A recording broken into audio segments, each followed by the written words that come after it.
Magandang gabi po sa inyong lahat.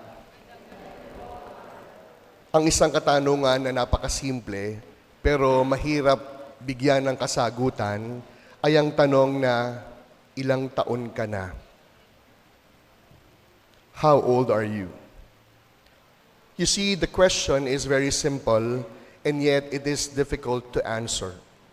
Bakit po ba mahirap sagutin? Syempre. Masarap kasi sa pakiramdam kapag sinabi sa atin, oh, you don't look your age.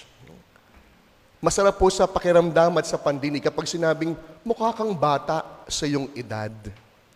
Kaya ako po, malimit po na biro ko po sa mga tao. Alam nilang biro ko to. Tatanungin ko, ilang taon na po kayo?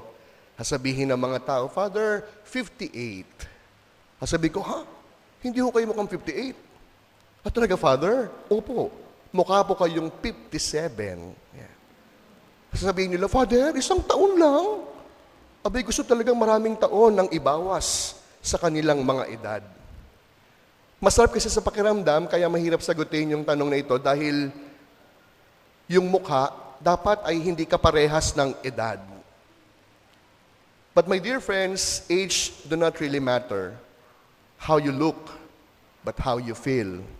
How you look at life, that matters. Gusto po kasi natin, mukha tayong bata. Banat na banat, makinis, at malakas.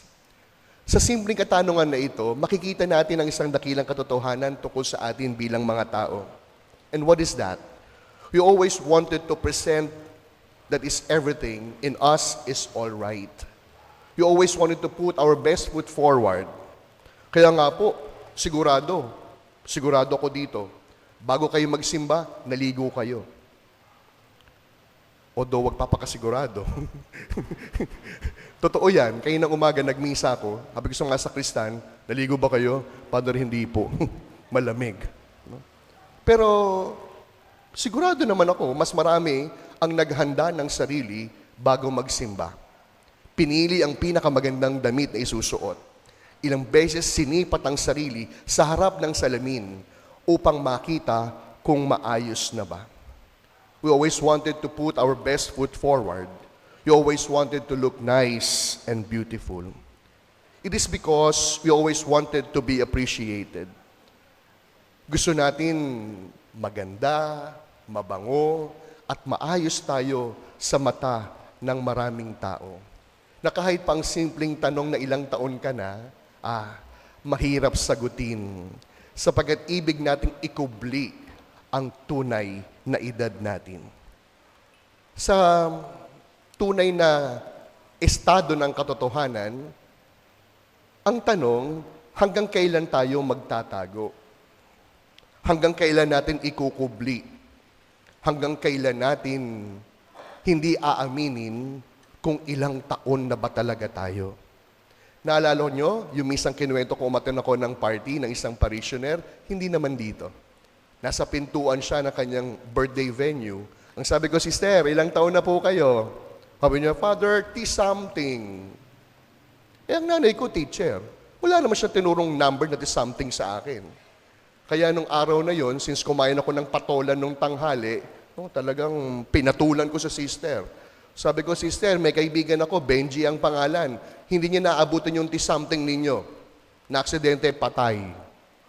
Pero kayo, binigyan kayo ng Diyos ng mahabang buhay, kinahihiya ninyo. Sabi ni Sister, si Father naman, 78 na ako. You always wanted to hide even our age. Because you always wanted to look nice and beautiful, to always put our best foot forward.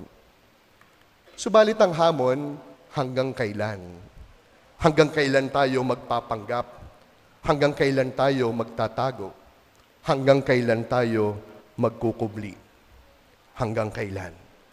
Kung kaya nga po ang ating mga pagbasa ay tinuturo sa atin, hindi lamang kung hanggang kailan dapat magkubli, kundi ano ang siyang dapat maging gamot sa pagtatago at pagkukunwari.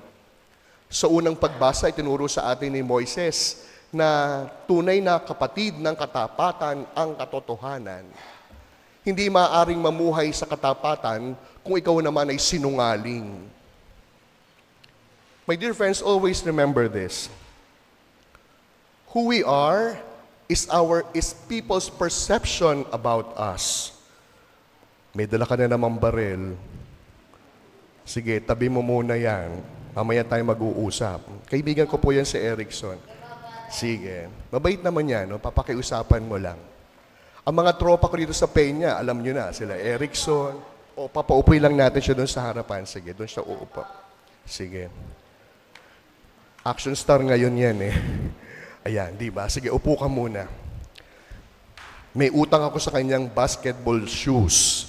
Kaya lagi niya akong pinupuntahan. Pero dahil hindi ko pa nabibigay, action star muna siya ngayon. Nasaan na ako? Yun. Kapatid ng katapatan ng katotohanan, sapagkat imposibleng mamuhay sa katotohanan kung hindi ka naman tapat. Pansinin po ninyo yung salitang tapat. Pagbaligtaran man natin, tapat pa din. At anong ibig sabihin nito? Our perception is how people look at us. But we should not settle with simply perception. We must move and go beyond our true character. Because our true character is who we are when no one is looking. When nobody watches. Bigyan ko po kayo ng halimbawa. Kanina po, paglabas nyo ng bahay, sigurado nakita kayo ng inyong mga kapitbahay. At sinabi ng kapitbahay ninyo, itong si sister, mabait yan. Nagsisimba eh.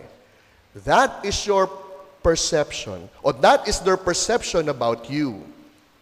Pero ang tanong, mabait pa rin ba kapag wala nang nakakakita?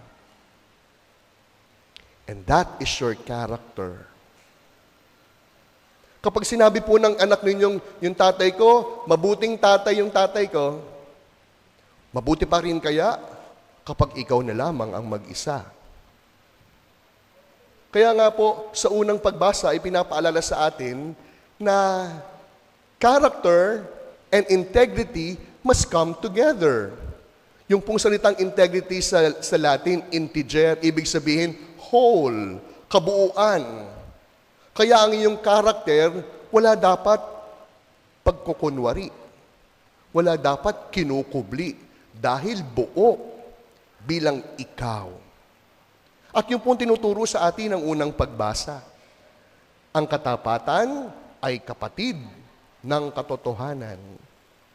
Gayun din naman sa ating pangalawang pagbasa, ipinapaalala sa atin ni Santiago na ang katotohanan, baliwala.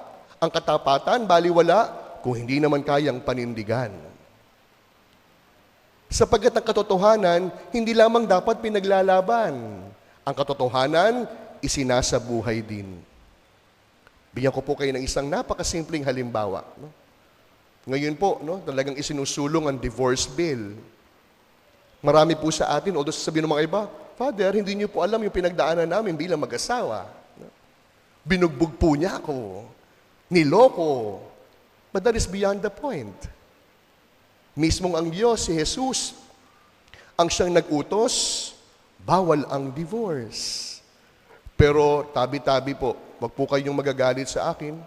Marami mga Katolikong sarado ang sasabihin, Katoliko ako, but I support divorce bill. Katoliko ako, pero I am supporting RH bill. Kaya nga po ang paalala sa atin sa pangalawang pagbasa, yung katotohanan, hindi lamang isang slogan.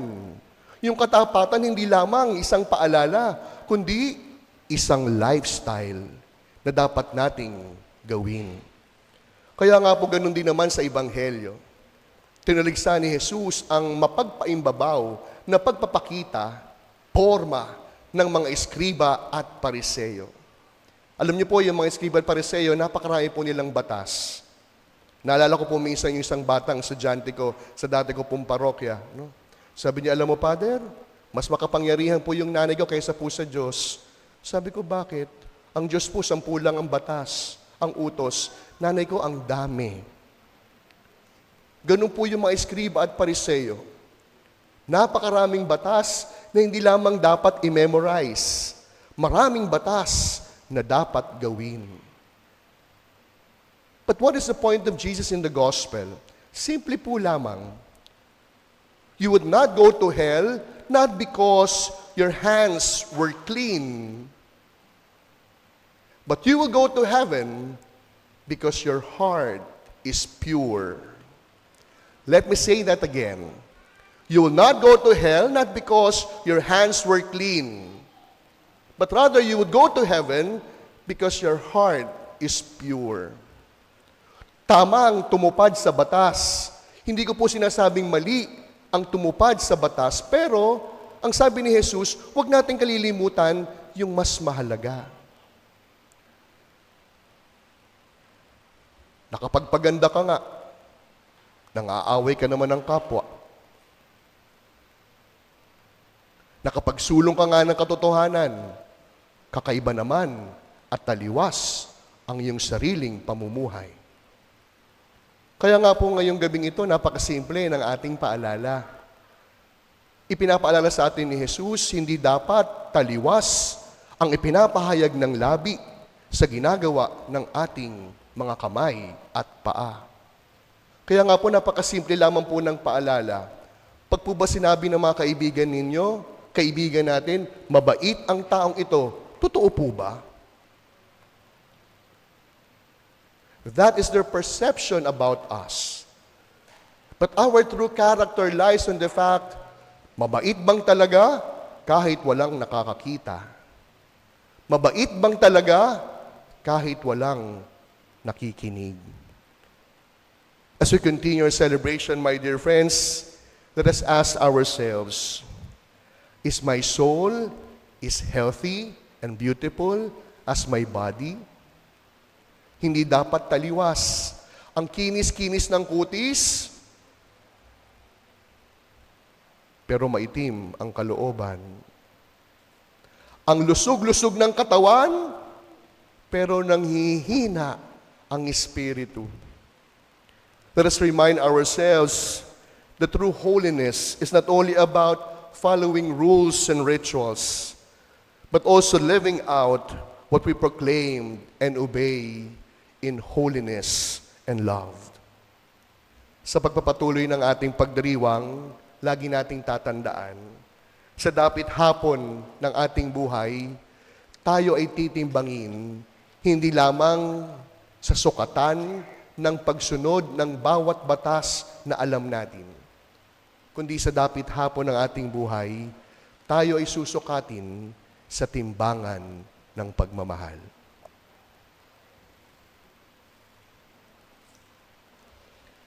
Amen.